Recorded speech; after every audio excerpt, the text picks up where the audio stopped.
Hai guys, kembali lagi di channel Butuh Film Gun bersama saya Wawan Jos.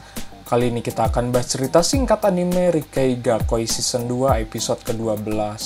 Tapi sebelum masuk ke ceritanya, kita mau ngingetin ke kalian, jangan lupa untuk klik subscribe dan like juga guys.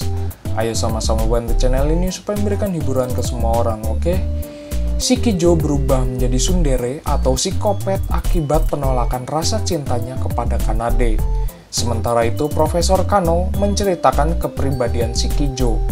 Menurutnya, Shikijo sepintas terlihat rajin dan tenang, tetapi sebenarnya dia pernah terlibat kasus. Di sisi lain, Shikijo yang menjadi psikopat itu berusaha mengganggu Kanade. Dosennya sendiri saat ini punya firasat buruk dengannya. Tanpa diduga, Kanade pun disetrum oleh psikopat Shikijo.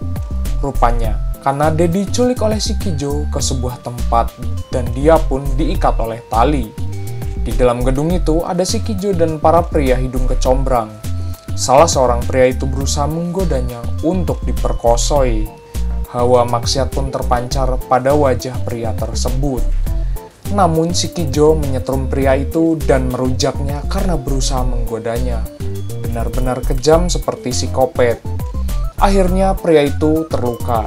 Sementara itu, Kanade sedang memikirkan dirinya yang berusaha normal dan biasa-biasa saja.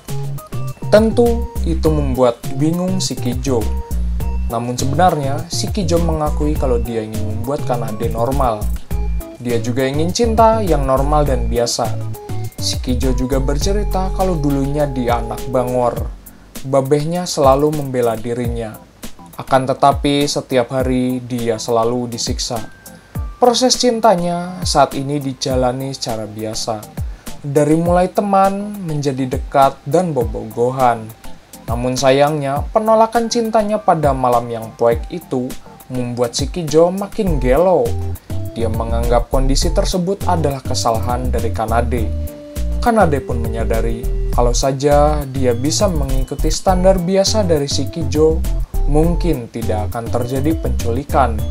Kanade pun termehek-mehek dan mengatakan, "Maaf, aku tidak bisa menjadi seorang yang biasa.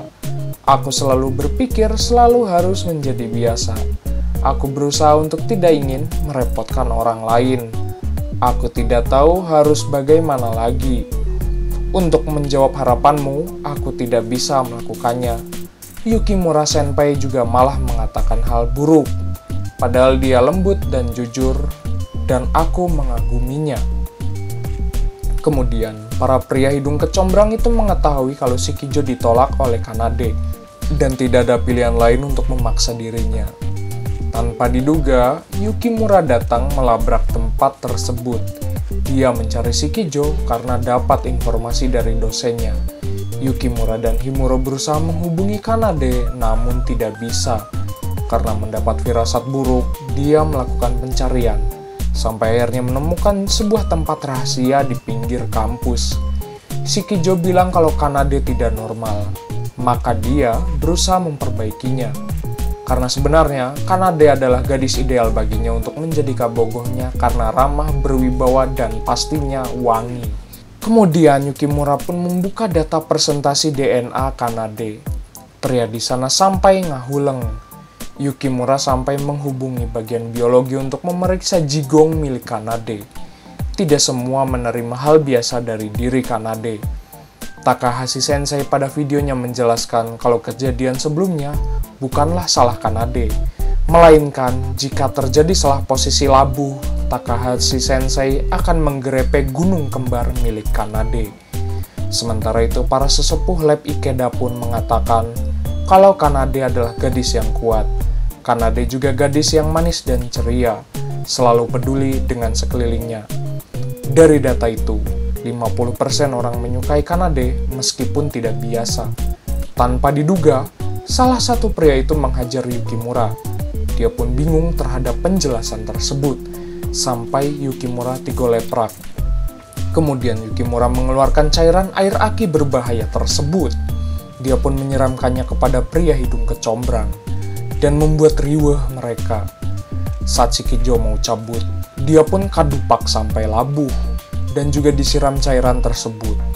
Namun Yukimura bilang kalau itu hanyalah cairan air sumur biasa.